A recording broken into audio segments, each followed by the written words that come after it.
तो दक्षिण भारत में एक राजा हुए, उनका नाम था करिमारन। तो श्री करिमारन राजा जो थे, ये राम नाम में बड़ी निष्ठा थी इनकी, राम राम राम राम जपते ही रहते थे।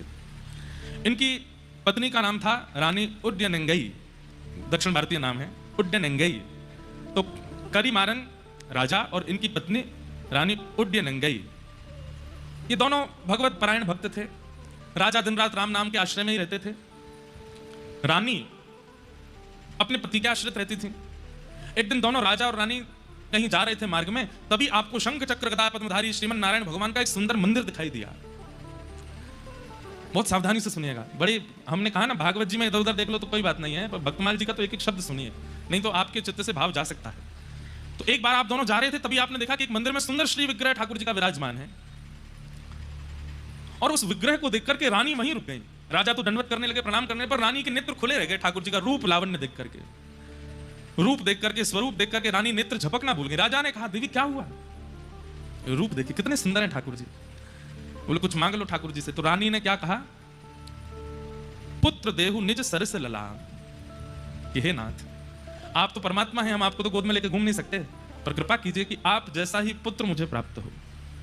आप जैसे रूप है, आपके जैसी भुजाएं हैं, आपका जैसा स्वरूप है, ऐसा ही पुत्र मेरे जीवन में आ जाए जिसको मैं गोद में खिला सकूं। ठाकुर जी से पुत्र की याचना इतने भाव से की थी कि रात्रि के समय जब राजा रानी दोनों सोने के लिए गए, तो रानी के स्वप्न में ठाकुर जी प्रकट हो गए और प्रकट होकर के कहा कि आज आपने इतनी भावना से, आपके शब्दों में इतनी याचना थी, इतनी करुणा थी कि मैं देने से स्वयं को रोक नहीं पा रहा हूं। इसलिए मैं अपने नित्य पार्षद, जो बिल्कुल मेरे जैसे ही हैं, श्री विश्वक्सेन जी महाराज को आपके गर्भ में भेज रहा हूं। वे आपके गर्भ में आएंगे और आप उनको स्वीकार कीजिएगा।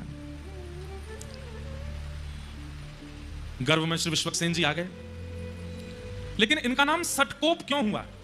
पृथ्वी पर आते इनका नाम सटकोप क्यों पड़ा? उसके पीछे इतनी सुंदर कथा है।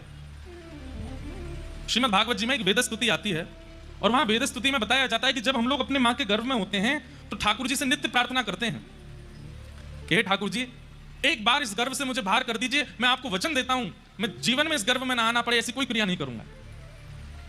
लेकिन जैसे ही बालक का जन्म होता है तो गोस्वामी जी कहते हैं कि पृथ्वी पर आते ही माया उसको पकड़ लेती है, माया उसको खींच लेती है। सब लोग इधर ही देखना, सुनना।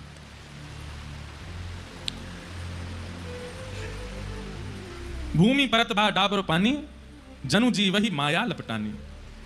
जीव जब तक मातृ गर्भ में होता है वो परम भागवत होता है, ठाकुर जी से उसकी बातें होती हैं। श्रीमद् भागवत जी के कपिल विभूति संवाद में इस बात का प्रस्तुतिकरण है कि उसकी ठाकुर जी से चर्चा होती है। लेकिन जैसे ही उसका जन्म होता है, माया उसको